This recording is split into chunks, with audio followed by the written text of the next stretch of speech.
আসসালামু আলাইকুম। আশা করি ভালো আছেন, সুস্থ আছেন।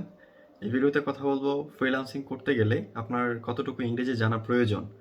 আমাদের মধ্যে অনেকেই আছেন যারা অনেক ভালো কাজ জানেন কিন্তু তাদের কমিউনিকেশন স্কিল না থাকার কারণে আ ক্লায়েন্টের সাথে কমিউনিকেশনের যে ব্যাপারটা ওই জায়গাটাতে অনেক একটা গ্যাপ থেকে যায়। হ্যাঁ? তো আ আপনি যদি আসলেই চিন্তা করে থাকেন যে আপনি ফ্রিল্যান্সিং করতে চান, আপনার সার্ভিসগুলো বাহিরের দেশের মানুষদেরকে দিতে চান তাহলে অবশ্যই আপনাকে ইংলিশ জানতে হবে। আ এবার আসি কতটুকু ইংলিশ জানতে হবে সেটা হচ্ছে যে আপনাকে ইংলিশ পড়তে পারা এবং বুঝতে পারা এই জিনিসটা লাগবে এবং হচ্ছে আ আপনাকে ইংলিশে চ্যাটিং করার অ্যাবিলিটিটা প্রয়োজন। কারণ দেখেন আপনি ক্লায়েন্ট আসলে কি চাচ্ছে? Client most of the time হচ্ছে আ চ্যাটিং করে বা চ্যাটে হচ্ছে আপনাকে জানায় যে তার এই রিকোয়ারমেন্ট এবং ওইগুলো পড়ে বুঝে দেন হচ্ছে আপনাকে একটা প্রতিউত্তর দিতে হবে বা রিপ্লাই দিতে হবে। তো এই রিপ্লাইটা দিতে হবে চ্যাটের মাধ্যমেই। আর হচ্ছে আ খুব কমই হয় যেমন ধরেন আপনার খুব কম ক্লায়েন্টই আছে যারা হচ্ছে মিটিং করতে চায়, হ্যাঁ? সো আপনাকে যে ইংরেজিতে কথা বলতে জানতে হবে ব্যাপারটা এমন না। এটার কোনো বাধ্যবাধকতা নাই।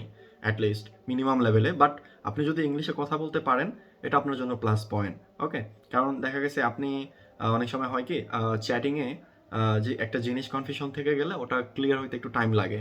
আর আপনি মিটিংয়ে গেলে দেখা গেছে ওখানে অনেক স্কোপ থাকে। খুব অনায়াসেই আপনি হচ্ছে গিয়ে আ জিনিসটা জানতে পারতেছেন। ক্লায়েন্টকে আস্ক করতে পারতেছেন। ইনস্ট্যান্ট ক্লায়েন্ট হচ্ছে আপনাকে রেসপন্স করতেছে।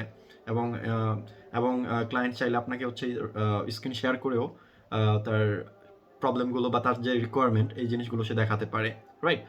আ এজন্য হচ্ছে এট লিস্ট মিনিমাম আপনাকে ইংরেজি পড়তে পারা এবং ইংরেজি বুঝতে পারা এটার অর্থ কি বোঝাচ্ছে, আর হচ্ছে এর রেসপন্স করতে পারা। হ্যাঁ? এই ব্যাপারটা এনশিওর করতে হবে। এই আরকি। সো ফ্রিল্যান্সিং করতে গেলে এই লেভেলের আপাতত নিয়ে দেন আপনি কাজ করতে পারবেন। দেন হচ্ছে আপনি ডে বাই ডে আপনার স্পোকেন বা স্পিকিং যে স্কিল ইংলিশের ওটা আপনি ডেভেলপ করেন আস্তে, আস্তে। কিভাবে কথা বলতে হয়, কিভাবে ক্লায়েন্টকে আস্ক করতে হয় বিভিন্ন জিনিসপত্র নিয়ে, এই ব্যাপারগুলো। হ্যাঁ? এই আরকি। সো এই ছিল ভিডিও। কথা হবে অন্য কোনো এক ভিডিওতে অন্য কোনো এক প্রশ্নের উত্তর নিয়ে। সো ভালো থাকবেন, সুস্থ থাকবেন। আল্লাহ হাফেজ।